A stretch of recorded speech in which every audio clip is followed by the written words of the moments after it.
Alright, live in Washington, D.C. I'm Lorenzo Gaspar. Thank you so much for joining me.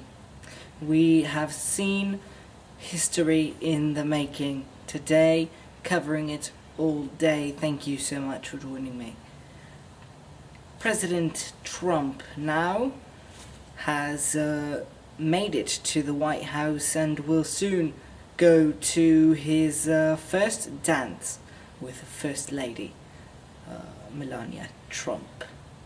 So there's a lot to get to, but first I'm joined on the phone by Brandon Holtz, our political correspondent. He is down the street from me on K Street, and actually we've seen the motorcade come by with President Trump, the 45th President of the United States, come by right down this road behind me, straight from the Capitol behind me. And Brandon was at the Capitol there, and you saw history. You were there in the front row of the inauguration, watching the speeches happening. Tell us about the experience that you saw, that you had. What did you hear at this historic inauguration, Brandon? It was an absolute surreal experience, you know. There's not too many times people can say that they saw not just a transition of presidents, but a transition of political parties in power. It was very interesting considering that there was such tight security and all the protesters in town, although it is a little bit overblown, especially considering the amount the media has covered a number of select pockets. But for the most part, it was peaceful. There wasn't a whole lot of commotion. I guess the closest thing was when Senator Schumer came on and gave his speech, which was interesting. But it was Right. moderately cold, but That's good. not rainy, or not nearly as rainy as expected. Right. So That's good. it went over fairly well, or at least Right. as well as I would think the Trump administration would hope their inauguration to go.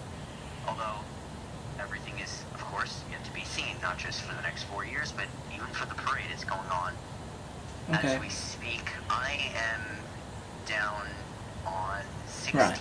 and K Street, which is within the restricted area, but not on the parade route. Just next Yeah, to we've it. seen a There's lot of blockade security and here. Secret Service and TSA, you name it, federal agencies, Homeland Security, Definitely. blocking off the street. What So- exactly were the people chanting? Were you able to hear or understand what they were chanting? Oh, absolutely.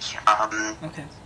It depends on who is speaking, but primarily, of course, Trump. When Schumer came on, it was a lot of boos, get off the stage, which was lovely, to say the least.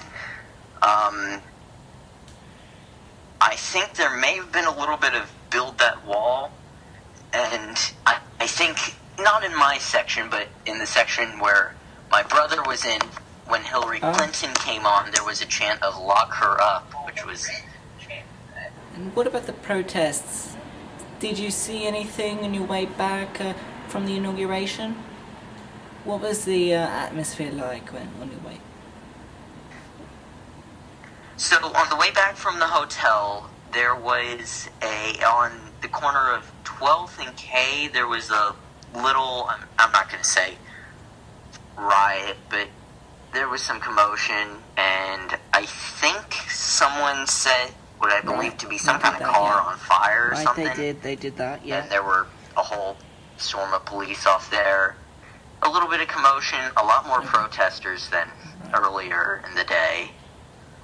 But, I mean, at most, and it was especially on K Street, they just kind of yell or holler. They wouldn't actually do anything. There's no violence or heavy commotion. It's a little bit overblown. Right. Well, But that being said, there's still some interaction between protesters and Definitely. Trump supporters who attended the inauguration. Yeah, definitely. Right. That I saw on my Thank way. you so much for that, and we look forward to seeing you later. You'll be joining us on Sunday. Thank you. You front row seat from history. Thank you so much, Brandon. And you heard it from Brandon. Lots of protests going on, but right now the scene seems to be supportive for the president. You're just looking at live pictures. Actually, not live. Excuse me. Pictures from earlier when that motorcade was going around.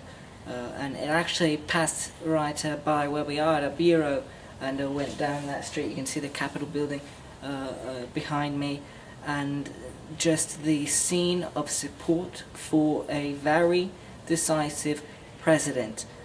This has been an election like no other, and here we have it, the President of the United States, Donald Trump. I want to play for you the speech he gave, a part of the speech, if we can play it entirely. Let's watch it. Roberts, President Carter, President Clinton, President Bush, President Obama, fellow Americans, and people of the world, thank you.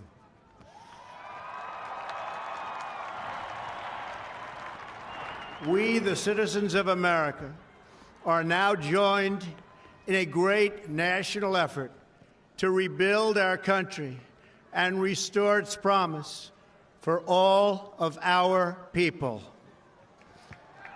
Together, we will determine the course of America and the world for many, many years to come. We will face challenges. We will confront hardships, but we will get the job done. Every 4 years, we gather on these steps to carry out the orderly and peaceful transfer of power. And we are grateful to President Obama and First Lady Michelle Obama for their gracious aid throughout this transition. They have been magnificent. Thank you.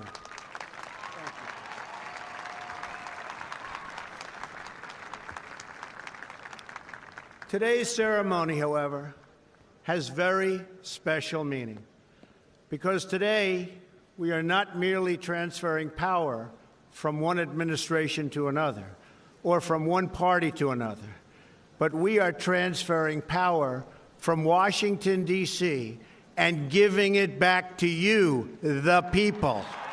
All right, and there you heard President Trump talking about how he wants to rebuild America, and all of what he's going to do, and just really thanking his supporters in that, bringing unity to a very divided nation. We're going to take a quick break, but when we come back, I'm going to stay here in DC, and we're going to bring you more coverage of the inauguration